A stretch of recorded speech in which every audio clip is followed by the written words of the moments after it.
네, 오늘 여러분들과 함께 나눌 말씀은 로마서 5장 1절에서 5절의 말씀입니다. 우리 함께 길지 않아서요. 우리 같이 한 목소리로 같이 다 읽었으면 좋겠습니다.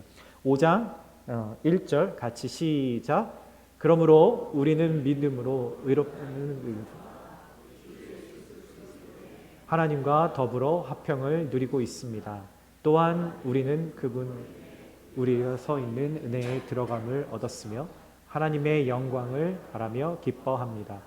뿐만 아니라 우리는 환난 가운데서도 기뻐합니다. 이는 환난은 인내를, 인내는 연단을, 연단은 소망을 이루는 것을 알기 때문입니다. 이 소망은 우리를 낙심시키지 않습니다. 하나님께서 우리에게 주신 성령으로 인해 그분의 사랑을 우리 마음에 부어주셨기 때문입니다. 아멘. 네, 올해도 어김없이 12월이 찾아왔습니다. 오늘 또 마침 주일이 12월 1일이어서 또 이 12월 연말의 첫 주를 함께 예배 자리에 또 나아갈 수 있어서 너무나 감사하다는 생각이 듭니다. 여러분 잘 아시겠지만 또 교회를 다녀보신 분들이라면 잘 아시겠지만 오늘부터 이제 이게 대강절이라고 해서 우리 성탄절을 또 예수님이 다시 오심을 기다리는 어떤 그런 교회의 중요한 절기로 저희가 지키고 있죠. 어제까지만 해도 우리 땡스기빙 연휴였는데 그 연휴를 마치자마자 사실 그 전부터 그랬던 것 같은데 저희 동네는 벌써 모든 저희 집하고 일부 집을 빼놓고는 다 크리스마스 데코레이션을 장식을 다 했더라고요. 올해도 고민 중입니다. 혼자 안 할지 같이 동참을 할지 아이들과 우리도 가족들끼리 좀 네고시에이션을 좀 하려고 하는데 어쨌든 주변에 이제 사람들과 집들을 보면은 이제 크리스마스가 다가왔구나. 12월은 정말 해야 될 일, 준비해야 될 것들이 참 많구나. 올해는 어떤 선물을 또 준비해야 할까? 어떻게 가성비 있게 쇼핑을 해야 할까? 예산 범위 안에서 어떻게 구매를 해야 될까? 뭐 이런 생각들을 벌써부터 하셔야 할 것 같습니다. 네, 필요한 일들이에요. 그렇죠? 그런데 여러분 12월에 우리에게 더 중요한 우선순위가 있다라는 것을 우리가 놓치면 안 되는 거죠. 이번에 크리스마스 선물이나 또 이 겨울방학 때 갈 여행 또 겨울방학 동안에 할 계획하고 있는 파티 뭐 이런 것들보다도 올 한 해를 좀 돌아보면서 정리하고 다시 또 다가올 새해를 기대하고 소망하고 그런 마음의 준비를 하는 것이 사실 이번 12월에 우리에게 가장 우선적으로 필요한 일이죠. 여러분 동의하시나요? 네, 동의는 하시지만 우리의 많은 마음과 생각과 돈과 시간들을 그거보다는 다른 것에 쓰는 경우들이 너무 많은 것 같아요. 여러분 이런 우선순위를 우리가 선택하기 위해서는 평상시보다 더 개인적으로 하나님을 만나는 시간들이 우리에게 필요하다는 거죠. 올 한 해를 정리한다라는 것은요.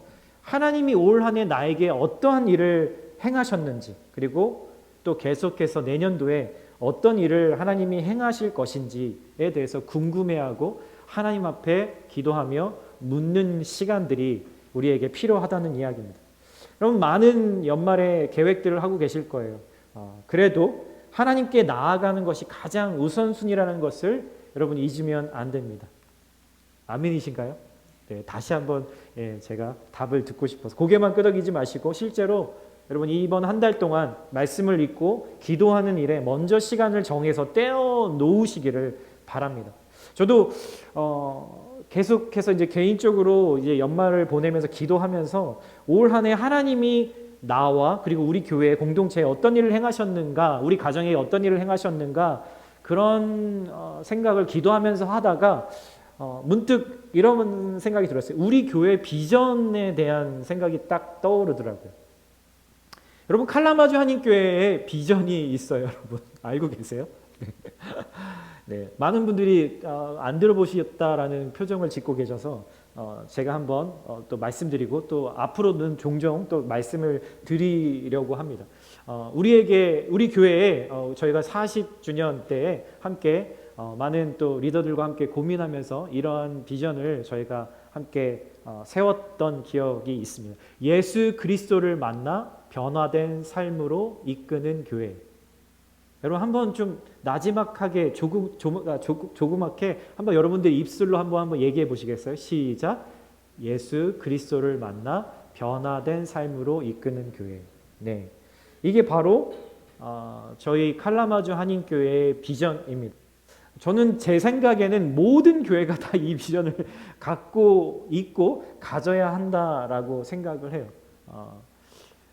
예를 들어서 우리가 정말 이렇게 아름다운 교회 건물을 가지는 게 우리의 비전이 아니라 정말 대형 교회로 메가처치로 성장하는 것이 우리의 교회의 비전이 아니라 이곳에 하나님이 보내주시는 그 한 영혼이 또 우리 기존에 있던 우리 성도들이 예수 그리스도를 인격적으로 만나서 정말 그들의 삶의 진정한 변화가 있게 되어지는 공동체, 그게 바로 칼라마주 한인교회의 비전입니다.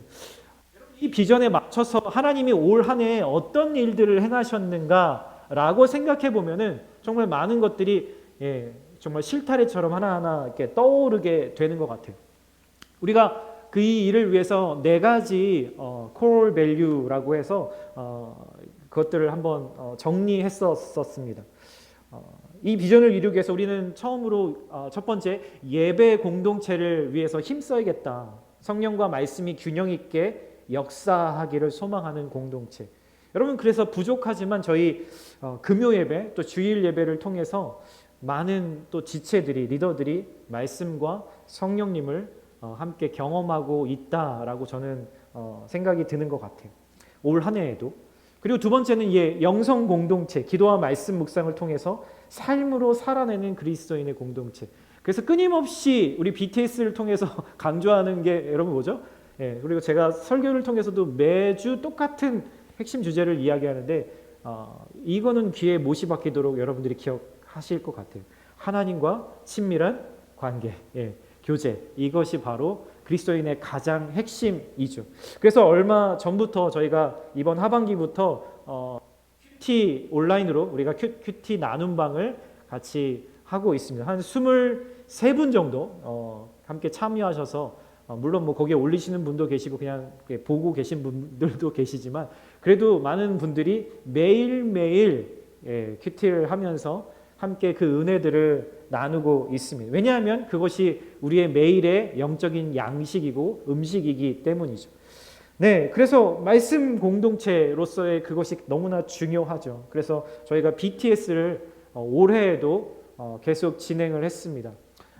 매 학기마다 25분에서 30명, 많게는 저희 교회의 절반 수준의 숫자가 이 BTS 양육과정에 매 학기 참여하고 계세요. 너무 감사한 거는 이번 학기부터는 저 혼자만 하는 것이 아니라 양육자 분들이 이제 5분이, 저를 포함해서 5분이 돼서 더 많은 분들을 더 정말 퀄리티 있는 시간으로 함께 말씀을 함께 나누고 삶을 나누는 그런 시간으로 삼고 있다라는 것이죠.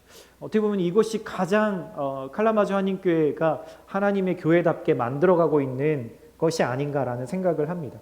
그리고 마지막으로는 복음을 전하는 증인 공동체인 거죠. 이렇게 훈련을 받고 또 가르침을 받은 사람들이 우리가 복음을 전하는 삶으로 변화받는 거죠. 여러분 그거 알고 계세요?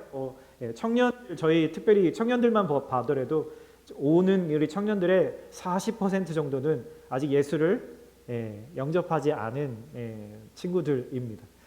그 과정 가운데서 한 명이라도 정말 예수님을 믿고 변화되는 그런 사람들을 보면 저희가 정말 기뻐하고 감사하게 되는 것 같아요. 올해도 많지는 않지만 우리가 3명의 세례를 올 한 해 주게 되었는데 정말 그런 세례 받은 사람들의 또 삶의 변화들을 통해서 우리가 함께 그것들을 보고 증인으로 살고 있는 것이죠.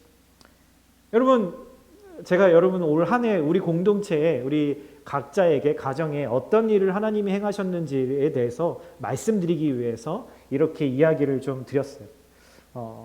만약에 요한계시록의 7교회 중에 한 교회가 우리 칼라마주 한인교회였다면 예수님은 어떤 편지를 보내셨을까라는 생각을 해봤는데, 분명히 우리에게 좀 이렇게 잘 좀 해봐라 이런 것도 있겠지만 분명히 우리를 칭찬하시는 분들도 있지 않을까라는 생각을 해보게 됐습니다. 제가 마이크를 좀 바꿀게요. 중간중간에 자꾸 끊기는데요. 제가 이 무선 마이크를 좀 쓰도록 하겠습니다.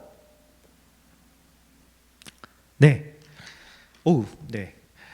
그래서 여러분, 하나님이 우리 교회를 어떤 영역에 있어서는 정말 칭찬하시고 기뻐하신다라는 거예요. 그렇지만 우리 교회가 완전한 교회라는 말씀은 아니에요. 여전히 우리는 예수님의 성품을 닮아가면서 더 자라가야 할 교회인 건 분명합니다. 여러분, 농부들이요, 한 해에 씨앗을 심어서 이렇게 우리 주변에 보면은 교회 주변에 옥수수 밭이 있잖아요. 여러분, 옥수수를 심기 전에 무슨 일을 하는지 아세요? 네, 네, 땅을 갈아엎죠. 그것을 한국말로 이렇게 어려운 말로 기경한다라고 이야기를 합니다. 여러분, 이렇게 씨앗을 심기 전에 딱딱해지고 또 이렇게 수분 없고 영양가 없는 이 땅을 한번 솎아줌으로 인해서 정말 그 해에 더 많은 수확을 할 수 있기 때문에 이 일을 반드시 씨앗을 심기 전에 먼저 하는 거죠. 저는 하나님이 우리 가정과 각자 개인과 또 공동체에 이 일을 지금 하고 계신다라고 생각해요. 왜냐하면 우리를 사랑하시기 때문에 더 풍성한 삶을 경험하게 하기 위함인 거죠. 여러분, 근데 이렇게 땅을, 우리의 마음을, 우리의 삶을 이렇게 뒤집어 엎는 일은 여러분 유쾌한 일일까요? 유쾌하지 않습니다. 많은 분들이 저항을 하고 외면하고 싶고 회피하고 싶은 일들이죠. 하지만 하나님은 반드시 이 과정을 우리가 겪어야지만 정말 풍성한 삶을 우리가 살 수 있다는 것을 아시기 때문에 이 일을 올 한 해도 그리고 내년 한 해에도 계속해서 하실 거라고 저는 믿습니다. 어찌됐든 올 한 해 이 마음과 삶을 기경하느라고 힘드셨을 분들도 분명히 계실 거고, 또 계속해서 힘듦 가운데 있는 분도 계시겠지만 여러분 꼭 명심하십시오. 이것이 바로 우리에게 너무나 큰 축복이다라는 거예요. 여러분, 그렇다면 하나님은 우리 안에 이렇게 마음과 삶을 뒤집어 이렇게 엎으시면서 새롭게 하시면서 과연 무슨 이유로 이런 일들을 하시려고 하는 걸까요? 분명히 어떤 목적이 있으시겠죠. 그 목적이 뭘까라고 한번 생각을 해봤는데 이 말씀에서 그 답을 좀 찾을 수 있었던 것 같아요. 한번 같이 한번 읽어볼까요? 마태복음 22장 말씀입니다. 시작. 선생님이여, 율법 중에 어느 계명이 크니입니까? 예수께서 가라사대 내 마음을 다하고 목숨을 다하고 뜻을 다하여 주 너의 하나님을 사랑하라 하셨으니 이것이 크고 첫째 되는 계명이요. 둘째는 그와 같으니 내 이웃을 내 몸과 같이 사랑하라 하셨으니 모든 율법과 예언자들의 말씀이 이 두 계명에서 나온 것이다. 아멘. 여러분, 내 삶과 내 마음을 갈아엎으시는, 기경하시는 가장 중요한 이유는 하나님을 사랑하기 위함이고, 그리고 우리의 이웃을 사랑하기 위함이라는 거죠. 여러분, 내가 아닌 누군가를 사랑하는 게 쉬운 분이 여기 계실까요? 네, 쉬운 분은 분명히 없을 거예요. 왜냐하면 내 가족도 사랑하기가 참 힘들 때가 있고, 내 자녀도, 내 부모도 사랑하는 게 정말 불가능하다고 느껴질 때가 있기 때문이죠. 누군가를 사랑하기 위해서 여러분 내 안에서 싸움이 일어나고 있지 않다면 여러분 우리는 크리스천이 아닌 사람들일 거예요. 여러분 이렇게 말하면 사랑하기 어려운 누군가를 떠올리실지 모르겠지만 사실 정도의 차이가 있을 뿐이지 누구보다 사랑하기 어려운 사람이 누군가요? 저 보지 마시고요. 자기 자신을 보셔야죠. 내 자신이 누구보다 가장 사랑하기 어려운 사람이라는 것을 우리가 깨달아야 하는 거죠. 인정을 안 하시더라도 저는 사실을 말씀드립니다. 목사님, 저는 좀 괜찮은 사람인데요. 예, 꿈 깨십시오. 네. 저 자신도 누군가에겐 사랑하기 어려운 사람이라는 것을 제가 가정 안에서 매일 그런 눈빛을 제가 받고 있거든요. 그래서 저는 저를 잘 알아요.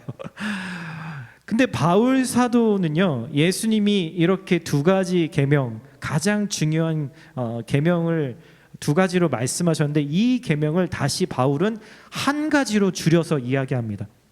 뭘로 줄이냐면 바로 이웃을 사랑하는 것이 하나의 계명이다라고 하는 거죠. 왜일까요, 여러분? 하나님 사랑하는 거 왜 빼버렸을까요? 당연히 하나님을 사랑한다면 이웃을 사랑하는 것으로 열매가 열리기 때문이겠죠. 두 번째 계명이 이루어졌다면 반드시 첫 번째 계명이 전제되지 않고서는 그 일이 일어날 수 없다라고 이야기를 하는 거예요. 여러분, 올 한 해 살아온 어떤 시간들을 한번 돌이켜 보시겠어요?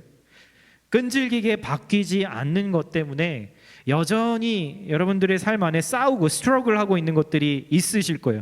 그리고 어떤 부분은 포기하고 싶은 그런 영역도 분명히 이미 포기하신 영역도 있겠죠. 여러분, 그래도 긍정적인 마음을 가지고 살면 조금은 달라지겠지라고 생각하지만 이 내 마음의 상처의 트리거가 건드려지는 순간 정말 빨리 무너져 버리고 마는 그런 반복되는 패턴을 여러분들을 경험하고 있으실 거예요. 한번 얘기해 볼까요? 많은 분들이 BTS를 하면서 늘 자아 비판을 하십니다. 매일 아침 큐티를 해야지. 자기 전에 꼭 기도하고 자겠습니다, 목사님. 올 한 해 성경을 꼭 일독을 하겠습니다. 다짐하지만 여전히 여러분 아침에 일어나시면 어떤 행동을 가장 먼저 하시나요? 네, 전화기를 제일 먼저 손에 이렇게 들고 SNS나 또 뉴스를 들여다보고 있는, 기도하러 앉아서도 어느 순간 내 손에 갑자기 계속 동영상을 올리고 있는 그 손을 깨닫게 되는 거죠. 이처럼 우리는 누군가가 사랑하기 좋은 모습으로 애를 쓰고 노력을 하려고는 하지만 자꾸 실패하는 그런 것들을 경험해요. 좀처럼 변하지 않는 나도 문제지만 게다가 내 자신처럼 사랑하기 어려운 누군가를 만나기라도 하면 여러분 우리의 한숨은 더 커져만 가는 거죠. 그래서 우리는 속으로 그렇게 생각합니다. 불가능한 일이구나. 나란 사람은 할 수 없는 일이 아닐까라고 인정하고 싶어지는 거죠. 여러분, 그런데요, 하나님은 우리랑은 전혀 다른 의도를 갖고 계신다라는 거예요. 오히려 우리가 이렇게 불가능해서 정말 포기하고 싶은 그 모순을 통해서, 삶의 모순을 통해서 우리 안에 가장 중요한 일을 행하시려고 계획하고 계신다라는 거죠. 여러분, 오늘 이 로마서의 말씀은 2000년 정도 전에 사도 바울이 사랑하기 어려운 사람들 때문에 고민하는 사람들에게 썼던 편지의 일부 내용이에요. 여러분, 재밌지 않으세요? 2000년 전에도 똑같이 지금 우리가 고민하고 있는 일들을 똑같이 고민하고 있었다라는 거죠. 예를 들어서 로마서 14장 15장에 보면은 믿음이 약한 자를 사랑하는 게 어렵다라는 사실을 인정하면서도 믿음이 강한 사람에게 약한 사람을 사랑해야 한다라고 말을 해요. 또 반대로 믿음이 약한 사람을 향해서도 믿음이 강한 자의 권면을 사랑으로 받아들이라라고 이야기를 하죠. 세워진 지 얼마 되지 않은 로마에 있는 교회였어요. 여러분, 그 교회에서 그리스도인이 뭘 먹으면 안 되고 뭘 먹어야 되고 이런 문제 때문에 엄청나게 큰 다툼이 있었다라고 그렇게 이야기를 하죠. 음식 문제, 어떻게 보면은 별로 중요할 것 같지 않은 이 문제 때문에 서로를 용납하지 못하고 서로를 비판하면서 공동체가 너무 많은 시험에 지금 있는 거예요. 아, 진짜 이런 먹는 거 가지고 이러다니 수준 낮은 사람들이었구나라고 생각하실지 모르지만, 여러분, 대부분의 미국에 있는 한인 이민교회에서 분란의 시작이 어디서부터 시작되는지 아세요? 예, 교회 주방 안에서 시작된다는 소문을 제가 많이 들어왔습니다. 먹는 문제는 그때나 지금이나 어떻게 보면은 어려움이 생기는 이슈였던 것 같아요. 그래서 바울은 이렇게 이야기를 합니다. 로마서 14장에 이렇게 얘기해요. 한번 같이 읽어볼까요? 시작. 그러므로 우리가 화평의 일과 서로 덕을 세우는 일을 힘쓰자. 여러분, 무슨 말이냐면 그리스도인으로서 절대 타협할 수 없는 것들 있잖아요. 진리, 복음에 대해서는 우리가 타협할 수 없는 거예요. 그런데 복음에 관련된 것이 아니라면, 진리가 아닌 영역이라면 서로가 다른 의견이 있다 해도 상대방의 의견을 존중하고 서로의 마음을 하나로 모으는 것이 예수님이 원하시는 덕을 세우는 일이다라고 말하고 있는 거죠. 한마디로 말하면 진리는 확실하게 견고하게 붙들고 비진리는 유연하게 하나됨을 위해서 힘쓰자라는 거죠. 여러분, 그런데 문제는요, 내 마음에 들지 않는 의견을이나 어떤 사람을 어떻게 용납하고 화평할 수 있도록 내가 사랑의 마음을 가지느냐라는 거예요. 여러분, 그렇지 않겠어요? 여러분, 잘 생각해 보면 이게 참 어려운 문제예요. 그런데 이 질문에 우리가 해답을 찾지 못하면, 여러분, 내 이웃은커녕 교회 안에서, 가정 안에서 내 자녀들, 내 부모들, 내 교회 안에서의 형제 자매도 사랑하지 못하는 그런 크리스천이 될 수밖에 없다는 거죠. 그 이유 때문에 세상은 교회를 지탄하고 비난하는 거잖아요. 바울은 이 질문에 대해서 그래서 분명하게 대답합니다. 이렇게요. 너희 안에 계신 성령께서 주시는 소망의 확신이 없어서 너희가 사랑하지 못하고 있어 라고 오늘 우리가 읽었던 5장 4절에 그렇게 이야기를 하고 있는 거예요. 왜 사랑을 하는데 소망이라는 게 필요할까라고 궁금해지죠. 여러분, 성경이 말하고 있는 소망은요, 우리가 보통 이야기하는 희망이라는 단어하고는 좀 다릅니다. 희망이라는 것은 되면 너무 좋겠지만 안 돼도 내 힘으로 어쩔 수 없는 것을 희망이라고 이야기를 하잖아요. 그런데 성경에서 말하는 소망은요, 호프는요, 주님께서 반드시 이루어 주실 거라는 확신으로 가득 차 있는 상태를 소망이라고 이야기해요. 되면 좋고 안 되면 어쩔 수 없고가 아니라 분명히 약속하셨기 때문에 하나님의 때가 되면 이루어질 것이라고 믿고 있는 것, 그게 소망이라고 하는 거죠. 여러분, 그런데 이렇게 사랑하기 어려운 사람을 사랑하는 데 있어서 이 소망이 영적인 비밀이다라고 오늘 바울 사도가 우리에게 이야기를 해주고 있는 거예요. 그러면 도대체 성경이 말하고 있는 이 소망이라는 것이 어떻게 사랑하기 어려운 사람을 사랑하게 만들까? 그 비밀을 오늘 우리가 읽었던 5장에서 이야기를 해줍니다. 화평과 즐거움과 믿음이라고 하는 이것을 소망과 연결시키면서 그 각각의 관계가 어떻게 이 연결이 되는지를 이야기를 해주는 거죠. 5장 1절에 이렇게 이야기해요. 우리가 믿음으로 의롭다함을 받았으므로 우리는 우리 주 예수 그리스도를 말미암아 하나님과 함께하는 화평을 누리고 있습니다. 여러분, 첫 번째, 하나님과 화평을 우리가 누리고 있어요. 두 번째, 예수 그리스도에 의해서 또 믿음으로 우리는 지금 우리가 서 있는 이 은혜의 자리에 들어와 있습니다. 그리고 세 번째, 하나님의 영광을 소망하며 즐거워합니다. 왜 소망이 우리 안에서 누군가를 사랑할 수 있게 만드는지에 대해서 이야기를 하고 있는 거죠. 여러분, 하나님과 내가 먼저 화평케 되었다라는 것은요, 이제 하나님과 내가 적대적인 관계가 끝났다. 언제든지 하나님과 우리는 사랑의 관계를 가질 수 있다라는 말이에요.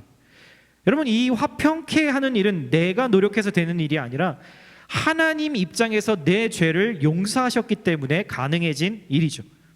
우리는 거룩하신 하나님을 만날 수조차 없는 죄인이지만 아들이신 예수님이 우리가 그분의 은혜 안에 들어갈 수 있도록 다리를 놓아 주신 거예요. 그래서 하나님과 화평의 상태가 된 우리 안에 예수님을 통해서 소망의 확신이라는 것을 주기 시작하신다라는 거죠. 여러분, 그런데 예수님이 우리 안에서 주시는 이 소망 때문에 우리는 누구보다도 즐거워할 수 있고, 그 즐거움 때문에 내가 사랑할 수 없을 것 같은 그 사람을 사랑할 수 있게 된다라는 거예요. 이 소망이 우리에게 큰 기쁨을 주기 때문이라는 거죠. 그래서 5장 3절 4절 이렇게 얘기합니다. 이뿐만 아니라 우리는 환난을 당하더라도 즐거워합니다. 왜냐하면 환난이 인내를 낳고, 또 인내는 연단된 인품을 낳고, 연단된 인품은 소망을 낳는 것을 알기 때문입니다. 여러분, 3절에 그렇게 얘기해요. 환난을 당하더라도 우리는 즐거워합니다. 여러분, 이 말에 동의가 되세요? 진짜 죽을 것 같은데, 괴로운데 좋아요. 정말 목사님 기쁩니다. 여러분, 정말 여러분의 속마음까지도 기뻐지게 되시나요? 하나님과의 관계가 우리가 되게 좋고 은혜가 내 안에 막 이렇게 넘치는 때가 있거든요. 그런 때는 사실 이런 말씀 몰라도 누군가를 사랑하는 게 그렇게 어렵지 않게 지나가거든요. 그런데 나도 모르는 사이에 하나님과의 관계가 멀어지고, 그 사이에 죄가 들어오고 내 마음이 높아지면 누군가를 용납하고 사랑하는 게 힘들어지더란 말인 거죠. 그래서 누군가를 생각하면 화가 치밀어 오고, 비판은 당연하고, 때마다 독설을 날리고, 사랑은커녕 거리를 두고 팔짱을 끼고 어느 정도 잊고 싶어지기만 하는 거죠. 그때 하나님은 깨어지고 틈이 생긴 그 관계를 통해서 하나님의 일을 시작하세요. 다른 사람을 사랑하는 법을 가르쳐 주기 시작하시는 거죠. 누군가의 관계가 깨어졌다라는 것은 하나님과의 관계에도 금이 가고 틈이 생겼다라는 말이거든요. 여러분, 분명히 아셔야 됩니다. 우리가 누군가를 사랑할 수 없는 그런 마음의 영적인 상태에 있다면 분명히 하나님과의 관계에도 지금 틈이 생기고 금이 가기 시작했다라는 거죠. 여러분, 그 틈 때문에, 그 금이 난 것 때문에 우리는 내 삶에서 혹은 내 마음 속에서 어려움과 환난을 경험하게 됩니다.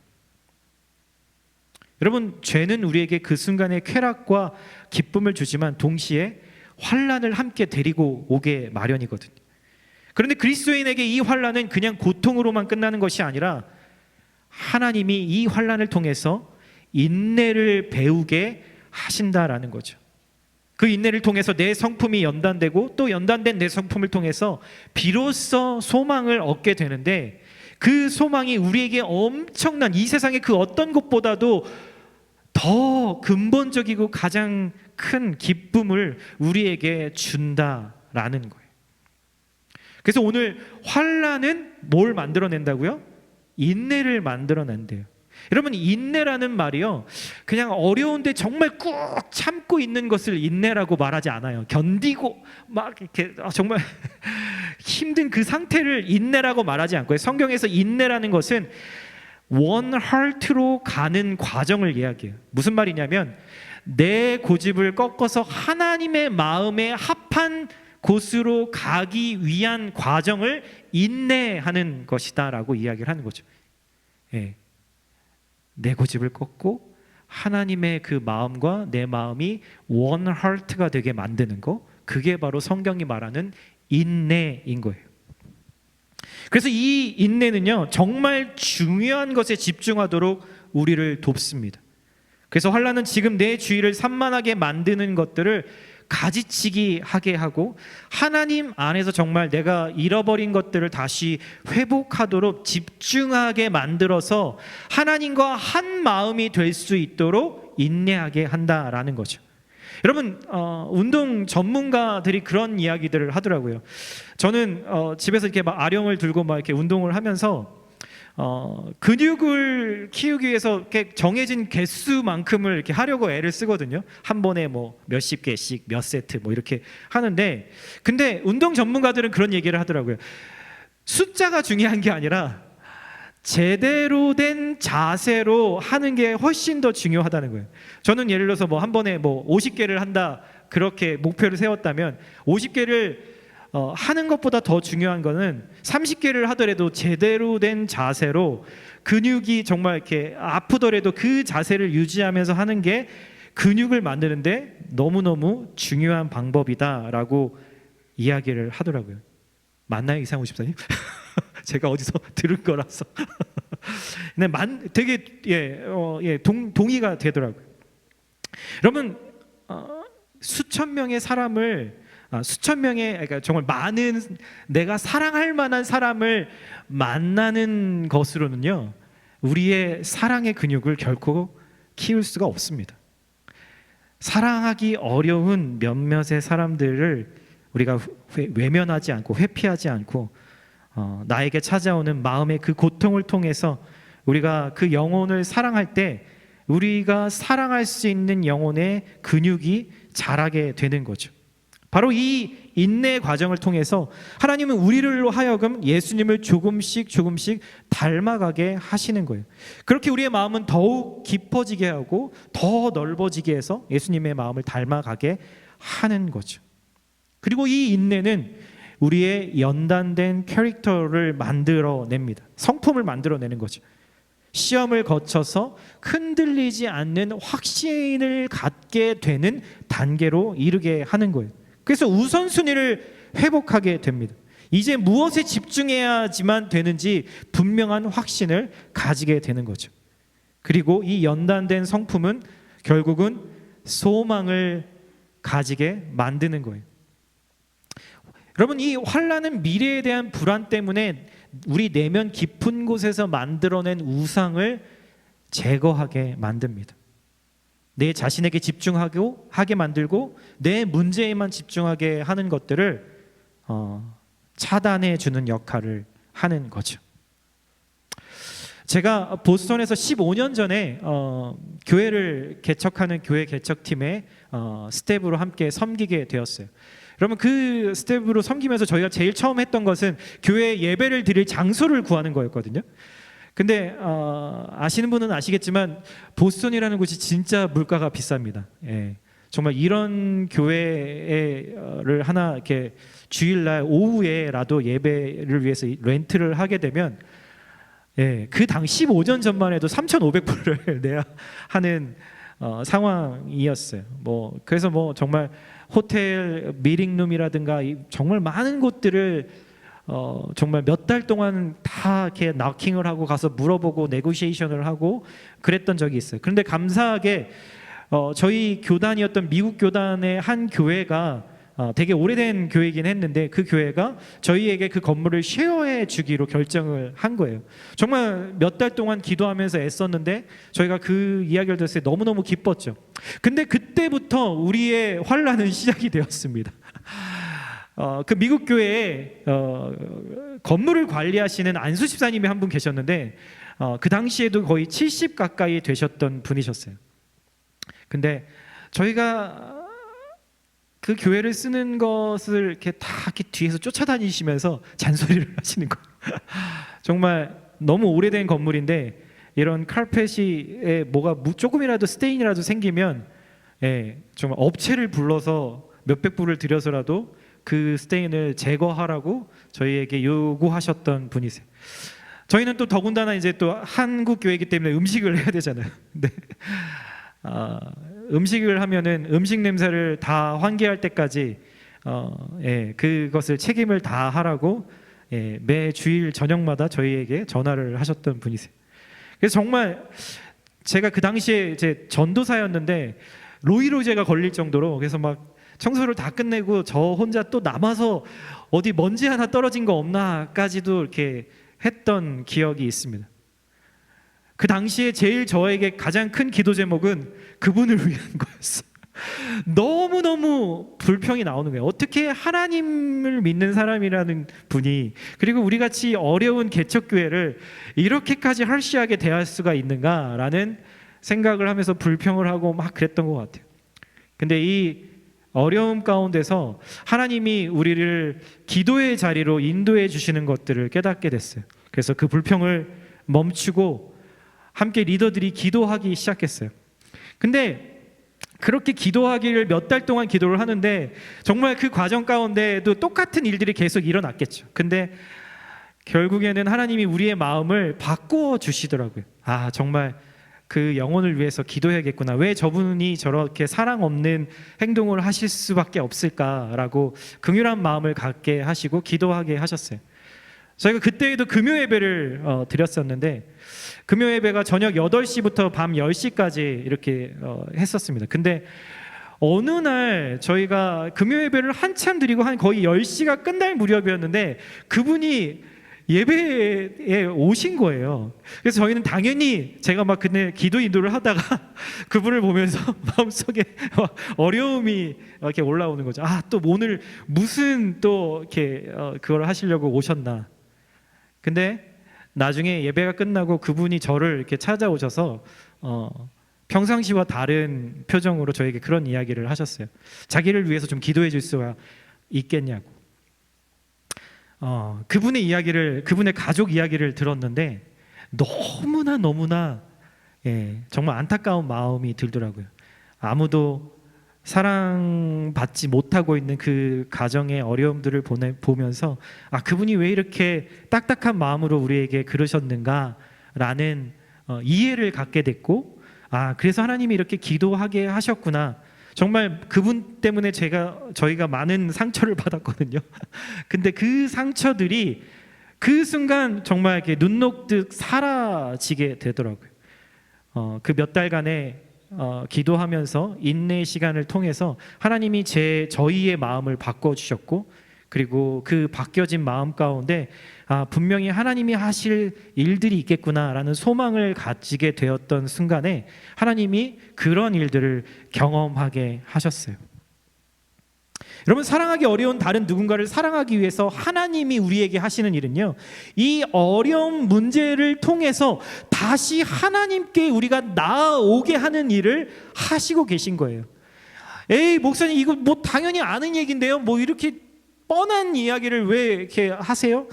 예, 뻔한데요, 우리가 이 괴로움과 환난을 가지고 주님께 기도하는 그 자리로, 인내의 자리로, 변화된 성품의 자리로 우리가 나아가지를 잘 못하기 때문에 오늘 우리에게 이 말씀을 하고 계시다라는 생각을 하게 돼요.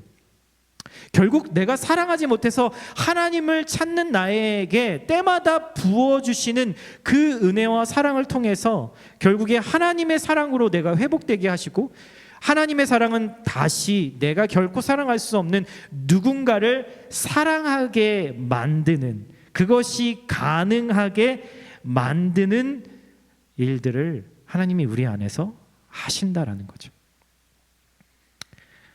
여러분, 여기 계신 어떤 분들은 저는 목사님 제가 사랑할 수 없는 사람은 없는데요.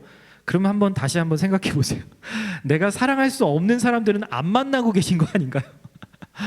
내가 사랑할 수 있는 사람들만 여러분 주변에, 내 주변에 있는 건 아닐까요? 여러분, 우리는 누군가를 사랑하기 위해서 끊임없이 우리 안에서 스트러글 하는 사람들입니다. 그런 사람들을 바로 크리스천이라고 부르는 거죠. 여러분, 여러분들에게 다가온 이 환난을 여러분이 하나님께로 이끌어지게 되는 그런 축복이 되게 하셔야 돼요. 여러분, 그게 우리에게 어려움과 환난을 주신 하나님의 뜻이고 계획이기 때문입니다. 그래서 5장 8절에 이렇게 얘기를 하죠. 한번 읽어볼까요? 시작. 그런데 그리스도께서는 우리가 아직 죄인 되었을 때 우리를 위해 죽으셨습니다. 이것으로써 하나님께서는 우리를 향한 그분의 사랑을 나타내셨습니다. 왜 이 사랑하기 어려운 사람 때문에 하나님께 기도하는 자리로 나갔더니 내가 왜 다시 사랑으로 채움을 받는가? 그 이유에 대해서 얘기를 하고 있는 거예요.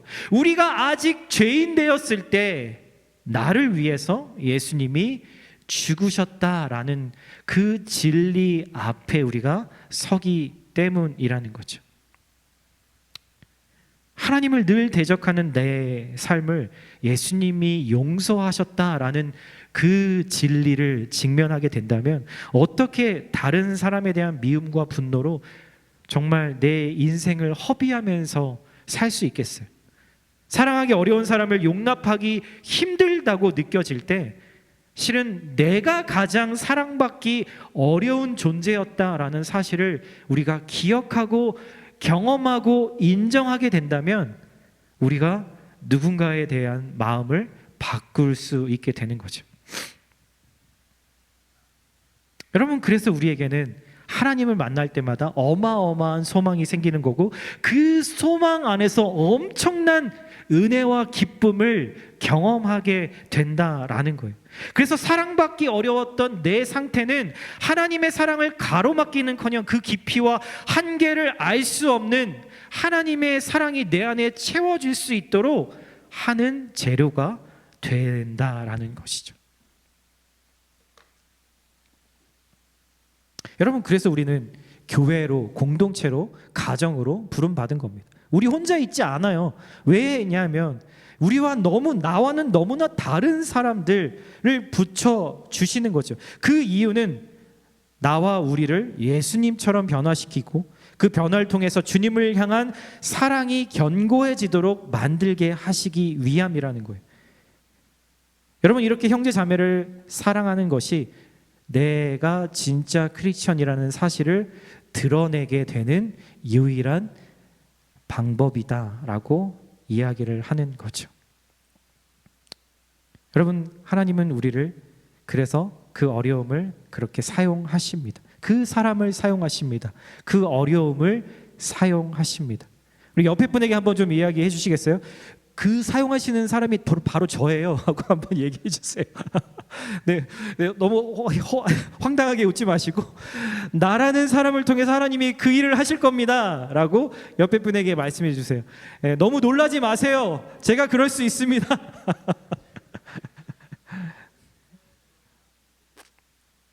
예, 여러분 요약할게요. 하나님이 우리에게 주신 두 가지 계명은 서로 그렇게 긴밀하게 연결되어 있어요. 첫째가 안 되면 둘째가 안 되는 거고요. 두 번째 계명이 안 되면 첫 번째 계명이 안 되고 있다라는 것이 사실인 거죠.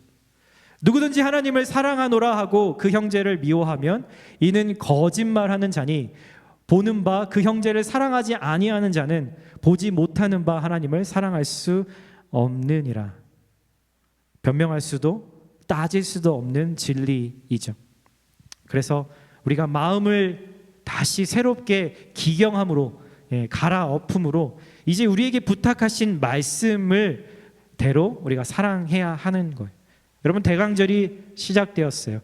예수님의 다시 오심을 기다릴 때에 강림하는 거, 오시는 예수님의 다시 오심을 우리가 기다리는 절기라면 여러분, 우리가 기다리는 사람으로 누군가를 정말 기다리고 있는 그 사람으로서 최고의 준비는 바로 예수님이 말씀하신 이 계명을 따라서 순종하고 지키는 것이 될 겁니다. 그래서 오늘 5절의 마지막에 이렇게 얘기합니다. 이 소망은 절대로 우리의 기대를 저버리지 않습니다. 왜냐하면 하나님께서 우리에게 주신 성령을 통해서 우리 마음에 하나님의 사랑을 부어주셨기 때문입니다. 여러분 안에 사랑이 없어졌을 때, 부족하다고 느껴졌을 때 여러분 안에 계신 성령님께 나아가시고 말을 거십시오. 여러분, 고난과 인내와 연단을 통해서 주신 이 소망의 기쁨이 되는 이유는, 소망이 기쁨이 되는 이유는 너무나 단순해요. 예수님이 나를 사랑하시고 오늘도 용납해 주신다라는 사실 때문이에요. 예수님이 나를 향한 사랑이 그 세상의 어떤 것보다도 귀하기 때문에 그 사랑을 받고선 도저히 내가 누군가를 사랑하지 않을 수 없는 거죠. 모두 다 우리가 사랑하다 지칠 때 있습니다. 일하다가 지칠 때 있어요. 때로는 쉼을 얻어야 될 때도 있죠. 그런데 분명히 성경은 이 사랑하는 일을 우리가 늘 기쁨으로 감당할 수 있다라고 이야기를 합니다. 예수님이 늘 이 사랑을 우리 안에서 성령님을 통해서 주시길 원하시고 지금도 그분을 바라보는 사람들에게 주고 계시기 때문인 거죠. 그래서 우리 주님의 음성을 오늘도 여러분 들으셨으면 좋겠어요. 난 널 믿어. 내가 너 사랑하는 거 잘 알지. 나 너 때문에 너무너무 기뻐. 그분의 인정과 사랑을 받을 때 내가 불가능하게 여겨졌던 그 사람도 그 일도 주님의 은혜로 넘어갈 수 있게 될 것입니다. 그래서 고린도전서 13장 그런즉 믿음, 소망, 사랑 이 세 가지는 항상 있을 것인데 여러분 그 뒷구절보다도요 저는 그 앞구절이 더 은혜가 돼요. 여러분 이 믿음, 소망, 사랑이라는 것은 우리에게 항상 있어야 된다는 거예요. 항상. 예. 여러분 올 12월 올 한 해를 마무리하시면서 이 믿음과 소망과 사랑을 가지고 예수님이 다시 오심을 그리고 이미 내 안에 와 계신 그 예수님을 만나고 또 기다리는 그런 한 달이 되시기를 예수님의 이름으로 축복드립니다. 아멘.